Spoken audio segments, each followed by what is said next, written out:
እስከ ሞት ድረስ የታመንኩን። የዮሐንስ ራእይ ምዕራፍ 2 ቁጥር 10። መከራህንና ድህነትህን አውቃለሁ፣ ነገር ግን ባለጠጋ ነህ። የሰይጣንም ማኅበር ናቸው እንጂ አይሁድ ሳይሆኑ አይሁድ ነን የሚሉት የሚሳደቡትን ስድብም አውቃለሁ። ትቀበለው ያለህን መከራ አትፍራ። እነሆ እንድትፈተኑ ዲያብሎስ ከእናንተ አንዳንዶቻችሁን በወህኒ ሊያገባችሁ አለው። 10 ቀንም መከራን ትቀበላላችሁ። እስከ ሞት ድረስ የታመንኩን የሕይወትንም አክሊል እሰጥሃለሁ ይላል። ስለ ቃሉ የቃሉ ባለቤት እግዚአብሔር አምላካችን ስሙ በድጋሚ ለዘላለም የተመሰገነ ይሁን፣ አሜን። ይህንን ርዕስ የመረጥንበት ምክንያት ዛሬ ለመማማራችን በቤተ ክርስቲያናችን ትውፊት መሠረት ሐምሌ 5 የሊቀ ሐዋርያት የቅዱስ ጴጥሮስንና የብርሃናት ዓለም የቅዱስ ጳውሎስን መታሰቢያ ወይም ከዚህ ዓለም ወደማያልፈው ዓለም የተሻገሩበትን ዕለት እናስባለን። በጥቅሉ የቅዱስ ጳውሎስንና የቅዱስ ጴጥሮስን የዕረፍት በዓል የምናስብበት ዕለት ነው። በዚህ ዕለት ጠዋት ወንጌልም ሲነበብ ከቅዳሴም በኋላ በሁለቱ ዙሪያ ቤተ ክርስቲያናችን መታሰቢያቸውን አድርጋ ውላለች። እኔም እንደ አቅሜ እግዚአብሔር እንደረዳኝ ጥቂት ደግሞ ከስንክሳሩ የተረፈውን እኔ ደግሞ ትንሽ ስለ ቅዱስ ጳውሎስና ስለ ቅዱስ ጴጥሮስ ተርክላችሁና ከነሱ ታሪክ የምንማረውን ተመልክተን በእኔ በኩል ያለውን መርሃ ግብር እንጠቀልላለን። እግዚአብሔር ከሁላችን ጋር ይሁን። የሚዘራውን ቃል እግዚአብሔር በልቦናችን ሰሌዳ ላይ ያትምልን። ኃይሉን ቃሉን የምንሰማበትን ጸጋውን ቸሩ መድኃኔዓለም ያድለን፣ አሜን። ቅዱስ ጴጥሮስ የተጠራው ከአሳ አጥማጅነት ነው። አሳ ከሚያጠምድበት ስፍራ በገሊላ ባህር አጠገብ ሲመላለስ አምላካችን ጌታችን መድኃኒታችን ኢየሱስ ክርስቶስ ከወንድሙ ከእንድርያስ ጋር አሳ ለማጥመድ መረባቸውን ሲያበጃጁ ጠራቸው። በኋላዬ ኑ ሰዎችን አጥማጆች እንድትሆኑ አደርጋችኋለሁ አላቸው። መረባቸውን ጥለው ወዲያውን ተከተሉት ይላል የማቴዎስ ወንጌል ምዕራፍ 4 ቁጥር 18 ላይ ስንመለከት የማቴዎስ ወንጌል ምዕራፍ 4 ቁጥር 18 ላይ ስንመለከት ይህንን ቃል እናገኘዋለን።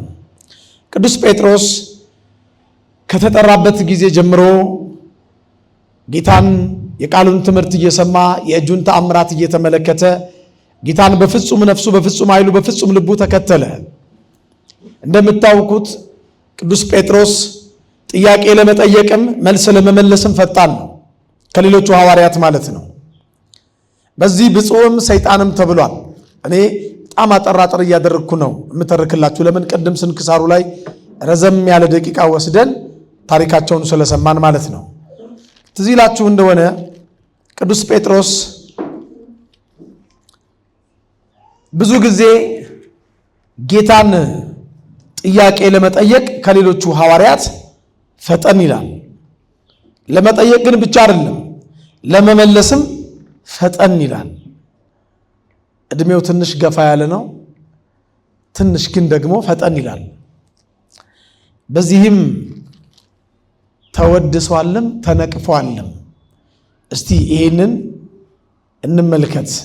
የማቴዎስ ወንጌል ምዕራፍ 16 ቁጥር 13 ጀምሮ እናንተ ታሪኩን አንብቡት። እኔ አለፍ አለፍ እያልኩ ታሪኩን እተርክላችኋለሁ። ኢየሱስም ወደ ፊልጶስ ቂሳርያ ሀገር በደረሰ ጊዜ ይላል ደቀ መዛሙርቱን ሰበሰባቸውና ለብቻቸው ሰዎች የሰውን ልጅ ማን እንደሆነ ይሉታል አለ። ጥያቄ ጠየቀ። እነሱም አንዳንዱ መጥምቅ ዮሐንስ ይላል፣ አንዳንዱ ኤርምያስ፣ አንዳንዱ ዮሐንስ መጥምቅ፣ አንዳንዱ ኤልያስ፣ አንዳንዱ ከነቢያት አንዱ ይለዋል ብለው መለሱለት። እናንተስ እኔን ማን እንደሆንኩ ትላላችሁ ሲላቸው ስምዖን ጴጥሮስም ፈጠን ብሎ መልሶ አንተ ክርስቶስ የሕያው እግዚአብሔር ልጅ ነህ ብሎ መለሰ። ይህን መልስ ማን የመለሰው? ጮክ ብላችሁ ንገሩኝ። እሺ ስጠይቃችሁ እንደምን መልሱልኝ፣ ስመርቃችሁ ደግሞ እንደምን አሜን በሉልኝ። ትንሽ ድካም አለ፣ ቅዳሴ አለ፣ ኪዳን ያደረሰ ሰው አለ፣ ንግስም የሄደ ሰው ይኖራል። ከዛ ደግሞ ረጅም ሰዓት ዘመራችሁ፣ ስንክሳር ሰማችሁ። የሰው ልጅ አይምሮ የሚሰማው ጥቂት ደቂቃ ነው። ልክ ነኝ ነው አይደለም? አለበለዚያ ውጤታማ አይሆንም። ትንሽ ውጤታማ አንሆንም እና የመማር ማስተማሩ ሂደት ውጤታማ እንዲሆን እንደምንም ስጠይቃችሁ መልሱልኝ። ቅዱስ ጴጥሮስም መልሶ አንተ ክርስቶስ የሕያው እግዚአብሔር ልጅ ነህ አለ። ኢየሱስም የዮና ልጅ ስምዖን ሆይ በሰማያት ያለው አባቴ እንጂ ሥጋና ደም ይህንን መለኮታዊ ምስጢር አልገለጠልህምና ብፁዕ ነህ አለው። ምን አለው? ብፁዕ ነህ፣ ንዑድ ነህ፣ ክቡር ነህ አለው። አንተ ጴጥሮስ ነህ፣ በዚህች ማለት ላይ ቤተ ክርስቲያንን እሰራለሁ። አሁን በተናገርከው መሰረተ እምነት ላይ ክርስቶስ የሕያው እግዚአብሔር ልጅ ነው በሚለው ላይ ቤተ ክርስቲያንን መሰረተ እምነት ዶግማዬን እሰራለሁ። የገሃነም ደጆችም አይችሏትም። የመንግሥተ ሰማያትን መክፈቻ ላንተ እሰጥሃለሁ፣ ስልጣነ ክህነትን እሰጥሃለሁ። በምድር የምታስረው በሰማይ የታሰረ ይሆናል፣ በምድር የምትፈታው በሰማይ ምን ይሆናል? የተፈታ ይሆናል አለው። ከዚያን ቀን ጀምሮ ኢየሱስ ወደ ኢየሩሳሌም ይሄድ ዘንድ ከሽማግሎችና ከካህናት አለቆች ከጻፎችም ብዙ መከራ ይቀበል ዘንድና ይገደል ዘንድ በሦስተኛውም ቀን ይነሳ ዘንድ እንዲገባው ለደቀ መዛሙርቱ ይገልጥላቸው ጀመር ይላል። 2 ምዕራፍ ዝቅ ብለን ማለት ነው። ከዛስ አሁንም ፈጣኑ ቅዱስ ጴጥሮስ ጌታ ሆይ ይህ አይሁንብህ፣ ከቶ አይድረስብህ እያለ ሲገሥጸው ከ2 ምዕራፍ በኋላ ጌታ ምን አለው? ኢየሱስም ዘወር ብሎ ጴጥሮስን ወደ ኋላ ይሂድ አንተ ሰይጣን ብሎ ገሰጸው ይላል። የሰውን እንጂ የእግዚአብሔርን አታስብም ብሎ ገሰጸው። የማቴዎስ ወንጌል ምዕራፍ 16 ቁጥር 17 ላይ ብፁዕ ነህ አለው። ቁጥር 22 ላይ ምን አለው? ሰይጣን አለው። ጴጥሮስ ሰይጣን ነው እንዴ? የተናገረው ግን ጴጥሮስ የማንን ሐሳብ ነው? በቅዱስ ጴጥሮስ አንጻር ሰይጣንን ገሰጸው። ቅዱስ ጴጥሮስ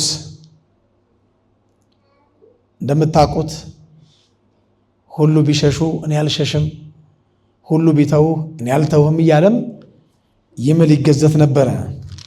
ጌታ ግን ምን አለው? እውነት እልሃለሁ ዶሮ አንዴ ሳይጮህ ስንት ጊዜ ትክደኛለህ? 3 ጊዜ ትክደኛለህ አለው። ጴጥሮስ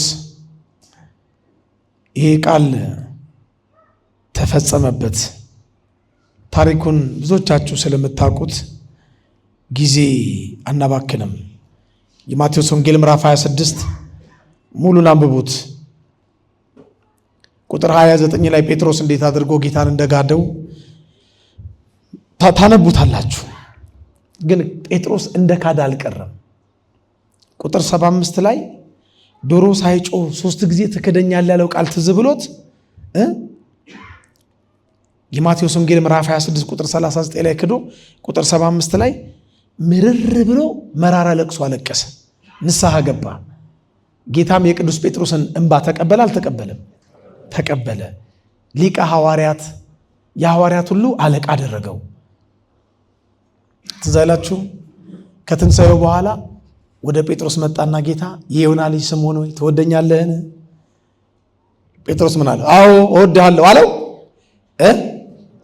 ነው እንዴ? እንደምወድህ አንተ ታውቃለህ። አቅሙን አወቃ። አቅማችንን እንድናውቅ እግዚአብሔር ይርዳን። የዮሐንስ ወንጌል ምዕራፍ 21 ቁጥር 15 ላይ ነው። ምሳ ከበሉ በኋላ ጌታ ወደ ጴጥሮስ መጣ። የዮና ልጅ ስምዖን ሆይ ከነዚህ ይልቅ ትወደኛለህን አለው። አሁን ጌታ ሆይ እንደምወድህ አንተ ታውቃለህ፣ ግልገሎቼን አሰማራ አለው። ሁለተኛም የዮና ልጅ ስምዖን ሆይ ትወደኛለህን? ጌታ ሆይ እንደምወድህ አንተ ታውቃለህ፣ ጠቦቶቼን ጠብቅ።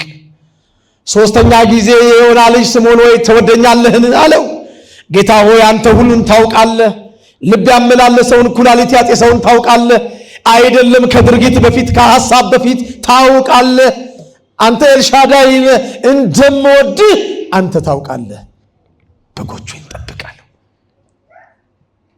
ጠቦቶቼን ሕፃናትን፣ ግልገሎቼን ሕፃናትን፣ ጠቦቶቼን ወጣቶችን፣ በጎቼን ሽማግሌዎችን፣ ጠቦቶቼን ያላመኑትን፣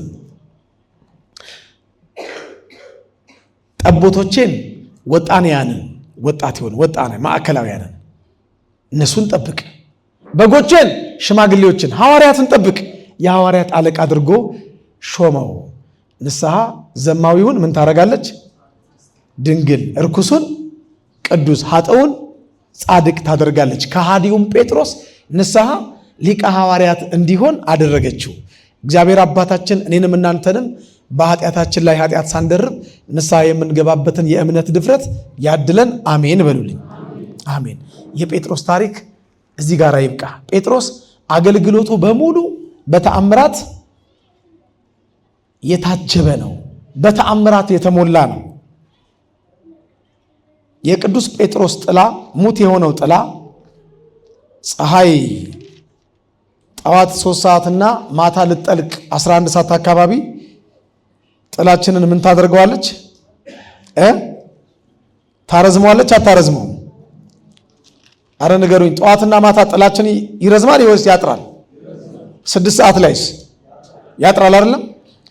ልክ ፀሐይ ስታዘቀዝቅ ወደ መግቢያዋ ሰዓት ቅዱስ ጴጥሮስ ሲያልፍ ጥላው ብቻ እንዲጋርዳቸው በአልጋና በወሰካ ብዙ ድውያን ያወጡ ነበረ።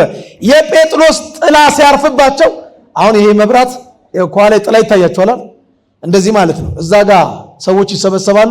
ልክ ጴጥሮስ ሲሄድ ጥላው ሲያርፍባቸው ዕውራን ይበራሉ፣ ለምጻሞች ይነጻሉ፣ ጎባጦች ይቀናሉ፣ ሽባዎች ይረታሉ፣ አንካሶች ይዘላሉ፣ ዲዳዎች ይናገራሉ፣ ደንቆሮች ይሰማሉ። የሐዋርያት ሥራ ምዕራፍ 5 ላይ ይሄ ቃል ተጽፎልን እናገኘዋለን። ከቁጥር 12 ጀምሮ ተመልከቱት። የሐዋርያት ሥራ ምዕራፍ 5 ቁጥር 12 ጀምሮ ኃይለ ቃሉን ቁጥር 15 ላይ ታገኙታላችሁ። ጴጥሮስ ሲያልፍ ጥላውም ቢሆን ከነርሱ አንዱን ይጋርድ ዘንድ ይመኙ ነበረ። በርኩሳን መናፍስት የሚሰቃዩ ድውያን ሁሉ ይፈወሱ ነበረ በጴጥሮስ ጥላ። ይሄ ጴጥሮስ ስለ ክርስቶስ ወንጌል መስክሮ በዛሬው ዕለት በኔሮን ትእዛዝ በሮማ አደባባይ እንደ አምላኬ ወደ ላይ ሳይሆን ቁልቁል ሰቅላችሁ ግደሉኝ ብሎ በሰማዕትነት አረፈ። በረከቱ ይደርብን። እስከ ሞት ድረስ ምን ያልኩን? የቅዱስ ጳውሎስ ጥሪ እንደ ጴጥሮስ ከአሳ አጥማጅነት ሳይሆን የሐዋርያት ሥራ ምዕራፍ 9 ቁጥር 1 ጀምሮ እንደምናነበው ክርስቲያኖችን ከሚያሳድድበት ስፍራ ተጠራ። ሳውል ሳውል ስለምን ታሳድደኛለህ? የመውጊያውን ብረት ብትቃወም ላንተ ይብስብሃል።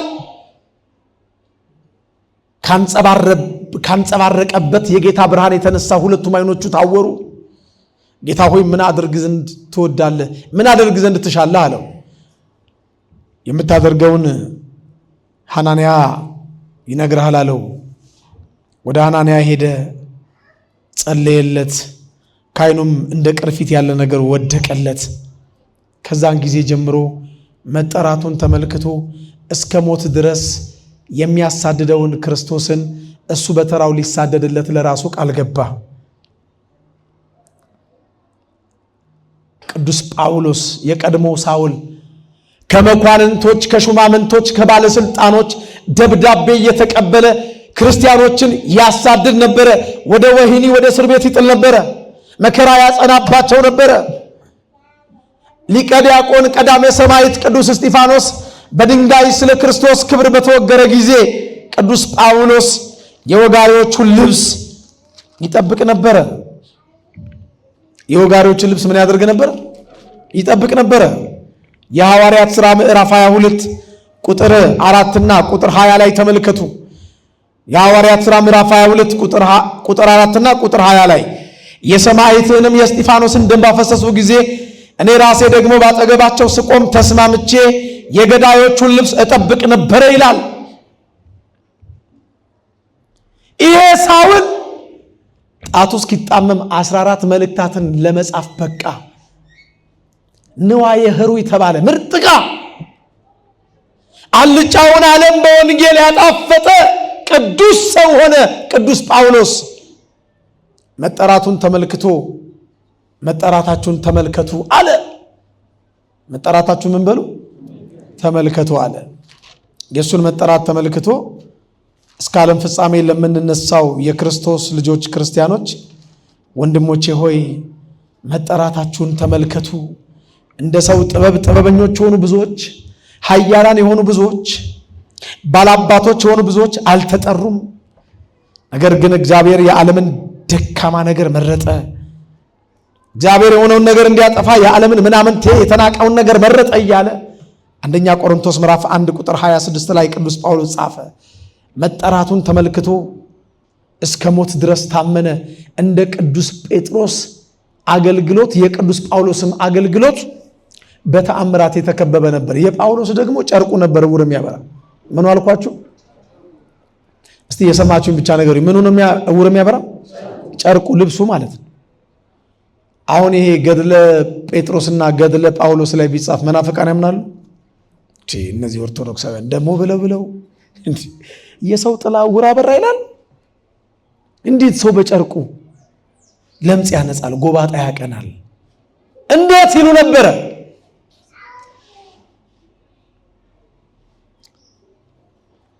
የዮሐንስ ወንጌል ምዕራፍ 12 ቁጥር 14 ላይ እስቲ አንድ ቃል አንብብላችሁ። ዮሐንስ ወንጌል ምዕራፍ 14 ቁጥር 12 ቁጥሩና ምዕራፉን ገልብጡት። ዮሐንስ 14 12 እንዲህ ይላል፣ እውነት እውነት እላችኋለሁ በእኔ የሚያምን እኔ የማደርገውን ሥራ እርሱ ደግሞ ያደርጋል፣ ከዚህም የሚበልጥ ያደርጋል አለ ጌታ። ጌታ ነው ያለው። የዮሐንስ ወንጌል ምዕራፍ 14 ቁጥር 12 ላይ ጌታ በጨርቁ በልብሱ ጫፍ 12 ዓመት ሙሉ ደም ሲፈሳት የነበረችውን ሴት ታሪክ ቀየረ አልቀየረም? የደሟ ምንጭ ቀጥ እንዲል አደረገ አላደረገም? አድርጓል አይደለም? የጳውሎስ ደግሞ ጨርቅ ምን ያበራል? በእኔ የሚያምን እኔ የማደርገውን ሥራ እርሱ ደግሞ ምን ይላል? ያደርጋል፣ ከዚህም የሚበልጥ ያደርጋል ተብሎ ተጽፏል።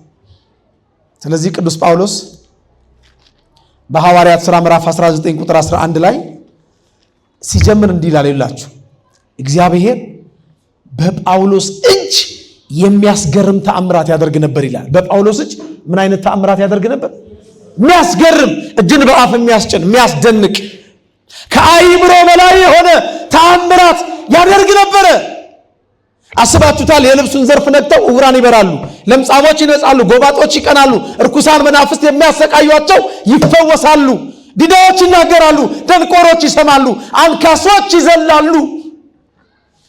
የሁላችሁ ኦርቶዶክሳውያን አባቶቻችን የበቁ እንደሆነ የነፍሳቸው ለስጋቸው፣ የስጋቸው ለለበሱት ልብስ፣ ለያዙት መቋሚያ፣ ለጨበጡት ጭራ፣ ለረገጡት አፈር ይበቃል።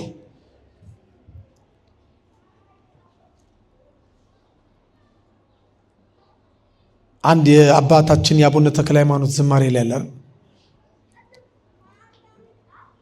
ነፍሴን አደራ በሰማይ የሚል መዝሙር አላቸው አይደል? ነፍሴን አደራ በሰማይ፣ ነፍሴን አደራ በሰማይ ተክልዬ ፀሐይ የእንቁርቁሪት ጸበል ማር ወተት። እስቲ አግዙኝ። የእንቁርቁሪት ጸበል ማር ወተት። ኧረ ተው ሰንበት ተማሪዎች አግዙኝ። ይህ ቃል ኪዳኑ ግሩም ነው።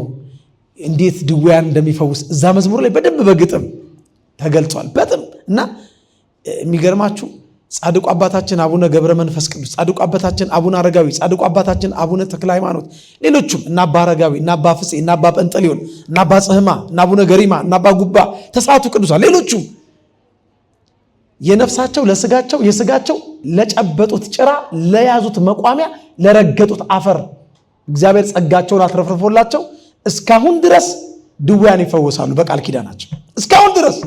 ለምን? በእኔ የሚያምን እኔ የማደርገውን ሥራ እርሱ ደግሞ ከዚህም ምን የሚበልጥ እኮ ነው ያለው። ፍጡር ከፈጣሪ በላይ አይደለም። ነገር ግን ጌታ በዚህ ምድር ሲመላለስ 33 ዓመት ከ3 ወር ከሰራው ተአምር በላይ ቅዱሳን ምን ያደርጋሉ? እግዚአብሔር በቅዱሳኑ ድንቅ ነው ድንቅ አይደለም? አንዳንድ ጆሮአቸውን ያሳከካቸዋል። መጽሐፍ ግን የሚለው እሱ ነው። መዝሙር 67 ቁጥር 35 ላይ እስቲ ላንብብላችሁ። እግዚአብሔር በቅዱሳኑ ድንቅ ነው ይላል። አዎ ድንቅ ነው። ግርማው በእስራኤል ኃይሉ በደመናት ላይ ነው። እግዚአብሔርም በቅዱሳኑ ላይ ድንቅ ነው ይላል። መዝሙር 67 በቅንፍ 68 ቁጥር 35 ላይ ተመልከቱ። ድንቅ ነው። ዛሬም በነ ቅዱስ ጳውሎስ በነ ቅዱስ ጴጥሮስ ቃል ኪዳን እግዚአብሔር ድንቅ ይሰራል፣ ድንቅ ይሰራል። ዛሬ በዓለ ዕረፍታቸውን ስናከብር ለምን የሚል ትውልድ አለ።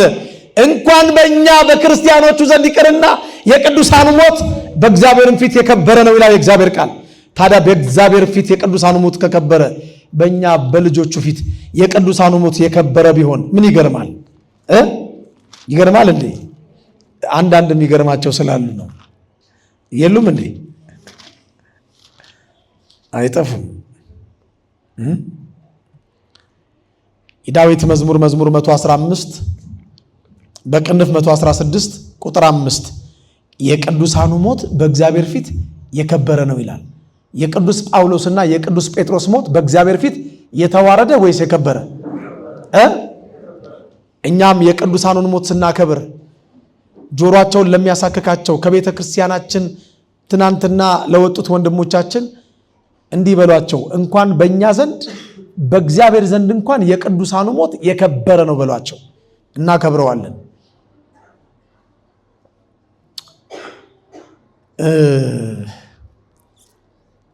አሁን ሐምሌ 19 እዚህ ንግስ አለ አይደል? ለሊቀ መላእክት ለቅዱስ ገብርኤል ክብር ምንድን ነው የምናበራው? እንዲሁ ግፋ ቢል ንገሩን እንጂ ሻማ ወይ ጧፍ አይደል? ከዛ በላይ ታበራላችሁ? እግዚአብሔር እኮ ለመላኩ ክብር ግን ምን እንደሰጠው ታውቃላችሁ? ምድርን ሁሉ የሚያበራ ክብር ነው የሰጠው። እኛ ጧፍ ነው አይደል ያበራነው? የዮሐንስ ራእይ ምዕራፍ 18 ቁጥር 1 ላይ ከዚህም በኋላ ታላቅ ስልጣን ያለው ሌላ መልአክ ከሰማይ ሲወርድ አየሁ አለ። ከክብሩም የተነሳ ምን በራች? ምድር በራች ይላል። ከምኑ የተነሳ? ከሊቀ መላእክት ከቅዱስ ሚካኤል፣ ከሊቀ መላእክት ከቅዱስ ገብርኤል፣ ከቅዱስ ኡራኤል፣ ከቅዱስ ሩፋኤል፣ ከቅዱስ ፋኑኤል፣ ከቅዱስ አቁኤል፣ ከቅዱስ አፍኒን፣ ከቅዱስ ፋኑኤል፣ አዎ ከነዚህ ቅዱሳን መላእክት ሊቃነ መላእክት ረድኤት በረከት ጸጋ እንዲደርሰን እኛ ለክብራቸው ጧፍና ሻማ እናበራለን። እግዚአብሔር ግን ለክብራቸው ምድርን ነው የሚያበራው። ምድርን ስላችሁ ሰባቱን አህጉር ማለት ነው። ምድር ሲባል የቅዱስ ቂርቆስ አካባቢ ሰዎች ከዚህ እስከ ለጋር ይመስላችኋል? አይደለም ወይ? እቺ አዲስ አበባ ምናምን ምድርን የሚያበራ ክብር እግዚአብሔር ከሰጠ እኛ የሆነች አንድ ሚሊሜትር በአንድ ሚሊሜትር ብርሃን የምትሰጥ ሻማ ብናበራ ምንድነው የሚገርም? እሱ ያከበራቸውን ብናከብር ኃጢአት ነው? እሱ ያከበራቸውን ብናከብር ኃጢአት ነው ወይ? አይደለም። ዛሬ የቅዱስ ጴጥሮስና የቅዱስ ጳውሎስን በዓለ ዕረፍት ማሰባችን የጻድቅ የቅዱስ መታሰቢያ ለምን ስለሆነ ነው? ለበረከት ስለሆነ ነው። በረከተ ሥጋ በረከተ ነፍስ ለማግኘት ነው። መጽሐፈ ምሳሌ ምዕራፍ 10 ቁጥር 7 ላይ የተጻፈ የእግዚአብሔር ቃል የጻድቅ መታሰቢያ ለበረከት፣ ደግሞ የጻድቃን መታሰቢያ ለዘላለም ይኖራል ወይስ አይኖርም? እኛ ባናስበውም የሚያስበውን ትውልድ እግዚአብሔር ያስነሳል። ለምን? ቃሉ የታመነ ስለሆነ። የዳዊት መዝሙር 111 እስቲ ላንብብላችሁ። የቅዱሳኑ የጻድቃኑ የሰማዕታቱ መታሰቢያ ለዘላለም ይኖራል ይላል የዳዊት መዝሙር 111 በቅንፍ 112 ቁጥር 6 ጀምሮ መመልከት ይቻላል። ለዘላለም ይኖራል፣ እናስባቸዋለን።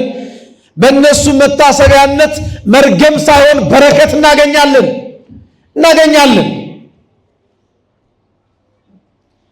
ግባና ተማር በሉት ወዳጅ፣ ቆሟል እዛ ጋር ግባ ከኋላ። ወገኖቼ የጻድቅ የቅዱሳን መታሰቢያቸው ለምንድን ነው? ለበረከት ነው። አሁን ርዕሳችንን ነገሩኝና ልጠቅልለው። ርዕሳችን ምንድን ነው?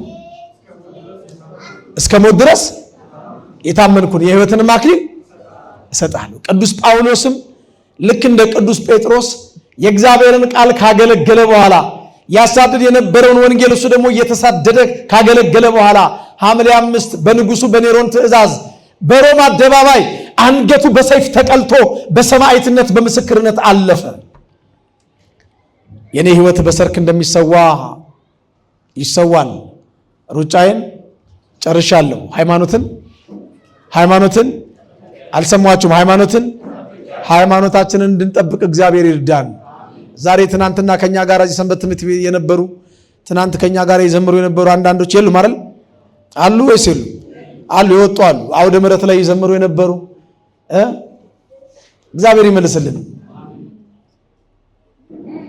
ይወጡ አሉ የሉ? አሉ። ስም መጥራት ካስፈለገ መጥራት እችላለሁ ስለማውቃቸው ማለት አሉ። እግዚአብሔር ሃይማኖታችን እንድንጠብቅ እስከ መጨረሻው አቅታ እኔንም እናንተንም ይርዳ። አሁን በወፍራሙ አሜን በሉልኝ። አሜን። አዎ አሜን። እኛስ ነገ ምን እንደምንሆን እናውቃለን። እሱ ይጠብቀን እንጂ ሩጫውን ጨርሶ ሃይማኖቱን ጠብቆ መልካሙን የእምነት ገድል ተጋድሎ ለልጁ ለተማሪው ለጢሞቴዎስ እንደሱ እንዲሆን ሁለተኛ ጢሞቴዎስ ምዕራፍ 4 ቁጥር 7 ጀምሮ መከረው።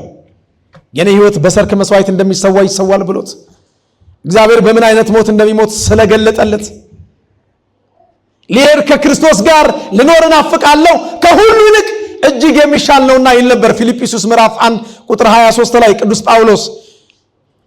በእምነት መነጽር ከሞት በኋላ ያለው ሕይወት ከመቃብር በኋላ ያለው ትንሣኤ ስለታየው ስለተገለጠለት ሃይማኖቱን አጸና። እስከ መጨረሻው አቅታ እስከ ሞት ታመነ። እስከ ሞት ታምኖ የሕይወትን አክሊል ተቀዳጀ። ታሪኩ እዚህ ጋር ይብቃ። ምንድነው የምንማረው? እኛስ በየዓመቱ የእነሱን ታሪክ ብቻ እየተረክን ሂድ? ታሪኩማ ስንክሳር ላይም አለ፣ ሁላችንም እናውቀዋለን። እኛስ እስከምን ድረስ እንታመን? የሕይወት አክሊል ለመቀበል የዘላለምን ሕይወት ለማግኘት እስከ መራብ ብቻ ድረስ?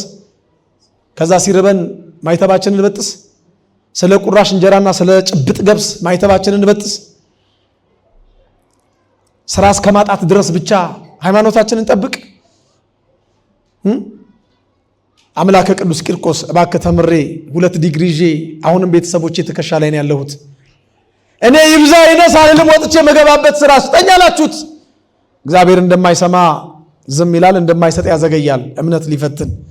ያኔ የኔ እግዚአብሔር ስራ ጥቼ ስራ ስለምነው ካልሰጠኝ ብለን ማይተባችን በጥስ ሃይማኖታችንን ቀይር። ቤታችን በኮሪደር ልማት ወይም በተለያየ ልማት ፈርሶ ከነበርንበት ዝቅ ስንል ሰዎች ከሚያውቁን የኑሮ ደረጃ ትንሽ ዝቅ ስንል ሃይማኖታችንን እንካድ?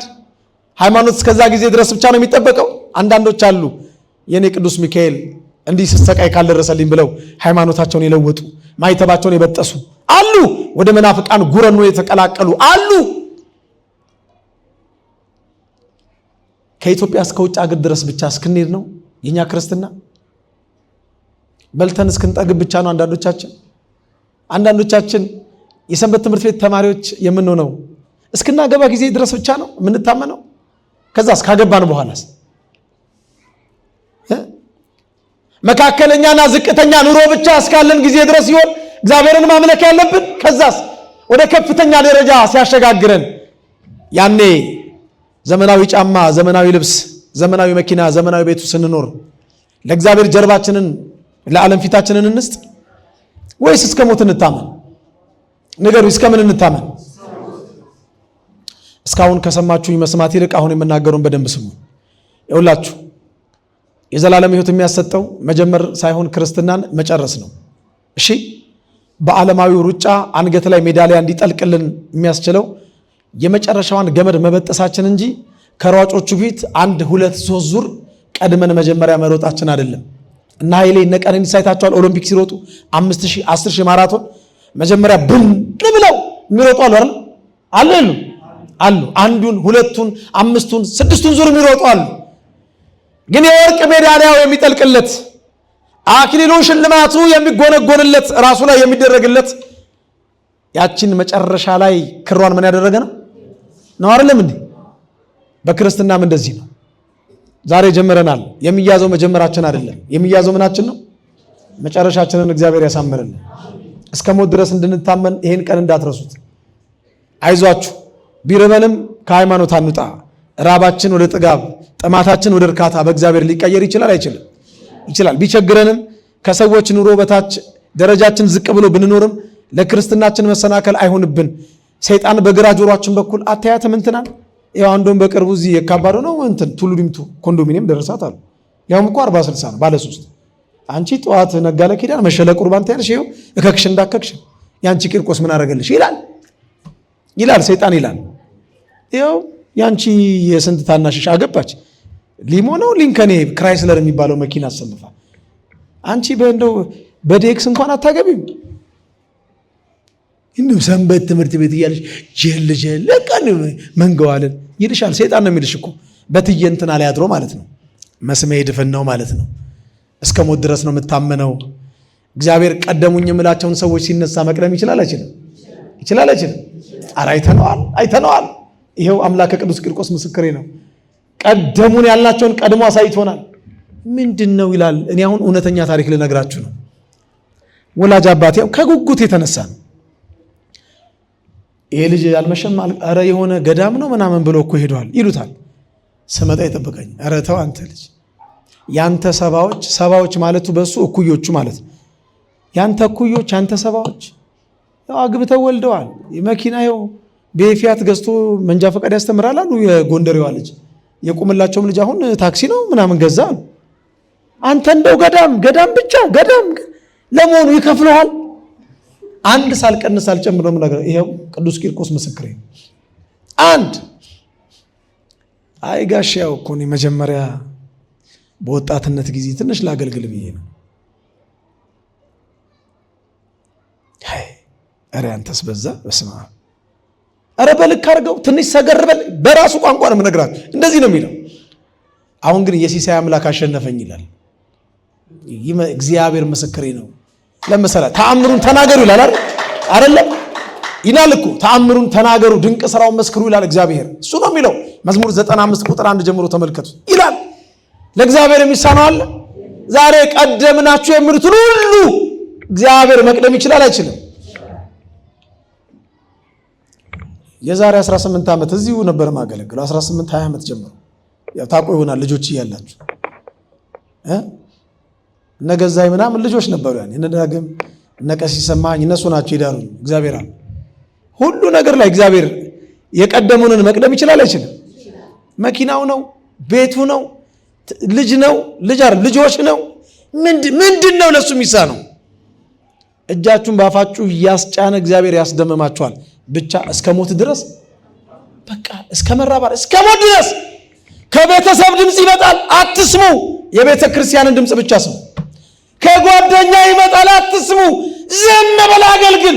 ዝም ብለና ከየትምና እግዚአብሔር ቤተ መቅደሱ ድረስ የመጣበትን የእርምጃ ቁጥር እየቆጠረ ዋጋ የሚከፍል አምላክ ነው። እንኳን እግዚአብሔር ሰው እንኳን የሰውን ውለታ አይረሳም። ማንም ብላችሁ መጣችሁ?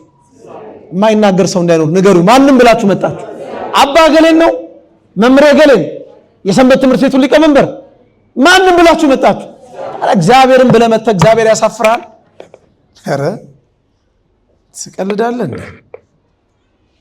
እንኳን እሱን ሰው የሥጋ ወላጆቹን እንኳን ያምናል። የሥጋ ዘመዶቹን ይታመንባቸዋል። አባቴ እስካለ ምን ይሆናል? አረ የሳንቲም ድቃቄ ልብስ ላቂ ከባህር ማዶ ጣል የምታደርግ እህት ካለች እሷ እስካለች ምን ሆናል? ቀጥ አድርጋ ታስተምረኛለች። እሷ ሳትኖርስ ማን ቀጥ አድርጎ ያስተምራል? እሱ ግን ሳይኖርስ ይባላል እንዴ? ይባልለታል እንዴ? እሱ ከዘላለም እስከ ዘላለም ሕያው ሆኖ የሚኖር ሕያው አምላክ መታመኛችን፣ ከአባትን በላይ አባታችን፣ ከእናትን በላይ እናታችን። እባካችሁ ግዴላችሁም ስጋዊ ነገር ጎደለም ብላችሁ ወደ ቤተ መቅደሱ መምጣትን አታጉድሉ። እሺ ግልጽ ነው። ስታገቡ ስትወልዱ ሰንበት ትምህርት ቤት አትቅሩ። ኑ ዝም ብላት ስትበድሉ ኃጢአት ስትሰሩ መቼም ሰው አይደለን እንበድል የለም አንበድልም እንዴ? በቃ የበሰበሰ ዝናብ አይፈራም ብላችሁ እዛ አትቅሩ። ኑ ከነምናምናችን እንምጣ። እንደ ጴጥሮስ አጥርቶ እንደ ደም የቀላውን እንደ ባዘቱ አጥርቶ እግዚአብሔር በጽድቅ ካባ ሁለንተናችንን አስቦ ይመልሰናል። ኃጢአታችሁ እንደ ደም ብትቀላ እንደ ባዘቶ ትጠራለች አይደለም? እንደ አለላ ብትሆን እንደ አመዳይ ትጠራለች ይላል ኢሳይያስ 1:19 ላይ። ምንም ከቤቱ እንዳንርቅ እስከ ሞት ድረስ እንታመን። እሺ ወገኖች፣ እድሜ ክርስትናን አይገድብም። ስታገኙም ስታጡም በጊዜውም አለጊዜውም በእግዚአብሔር ቤት እግዚአብሔር ያቆያችሁ። በጊዜው አለጊዜውም ጽና አይደለም የሚለው ነው አይደለም? አዎ በጊዜውም አለጊዜውም ነው ክርስትና። እስከ ሞት ድረስ የታመንኩን የሕይወትን አክሊል እሰጥሃለሁ። ዮሐንስ ራዕይ ምዕራፍ 2:10 እስከ ሞት ድረስ እንድናገለግለው እኛ አንችልም፣ እግዚአብሔር ያስችልን። የሰማነውን ቃል ይባርክልን። አምኖ ከመካድ ቀርቦ ከመራቅ እንደው ቆርቦ ከመጥፋት እግዚአብሔር ይጠብቀን።